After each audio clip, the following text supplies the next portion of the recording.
Jack and the Beanstalk.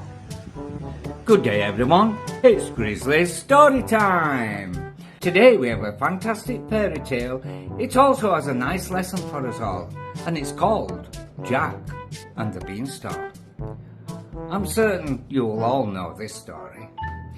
It's quite a long story, so I will tell you part 1 today and part 2 tomorrow.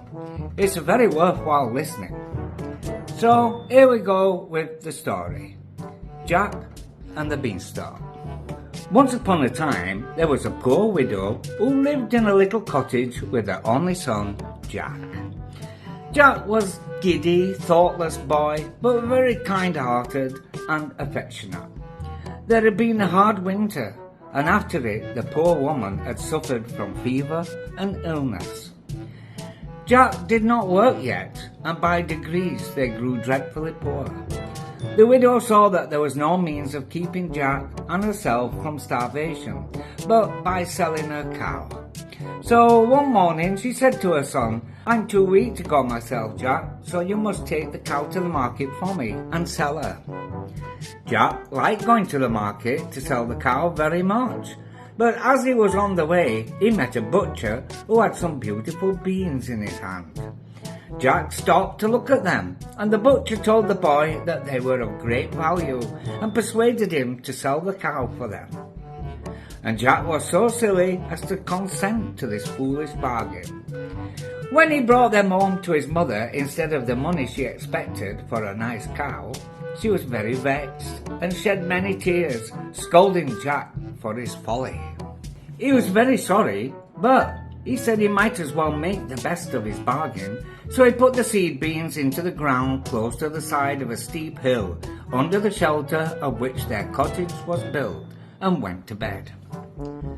The next morning when he got up, he found that the beans had grown, till the beanstalk reached right over the top of the hill and was lost to his sight.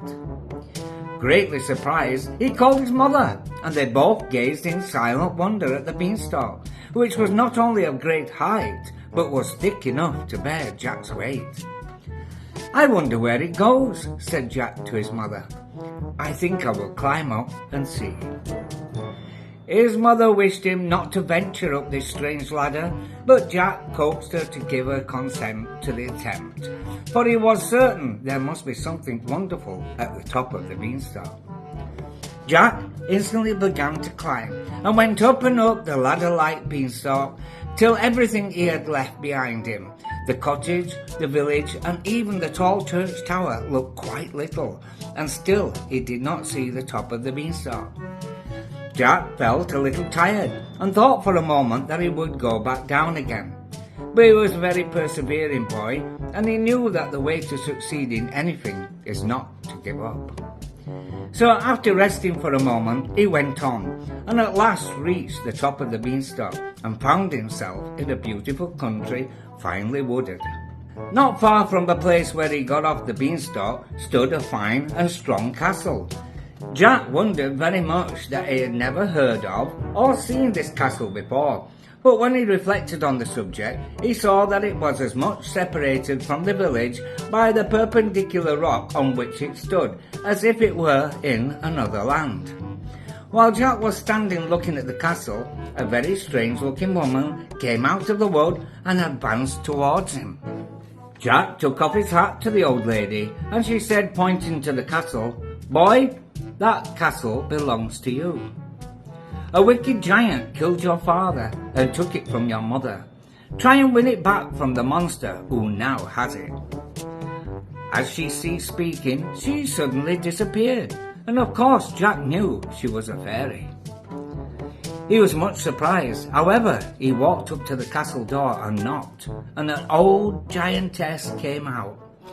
She did not wait till he spoke, but pulled him in at once, for she thought he would make a nice supper for her when her husband was asleep.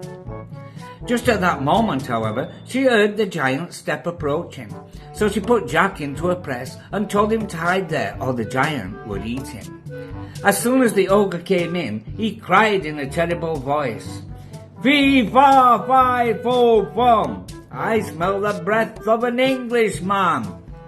"Oh," said his wife, There is nobody here. You only smell the crow that is flying over the chimney." Then the giant sat down to dinner, which was quite ready, and when he had eaten a whole sheep, he said, "Bring me my hen." The giantess brought a hen and put it onto the table before him, and then she went away. "Lay," said the giant to the hen, and she laid a golden egg. Jack could see quite plainly through a little hole which he had bored in the door. 3 times the giant said "lay," and each time the hen laid a solid gold egg.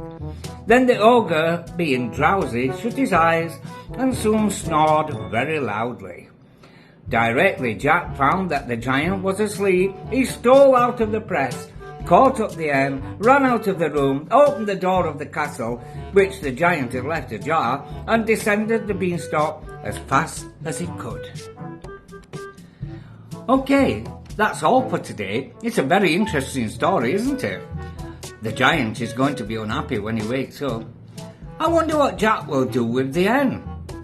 We will all find out tomorrow. See you then. Bye!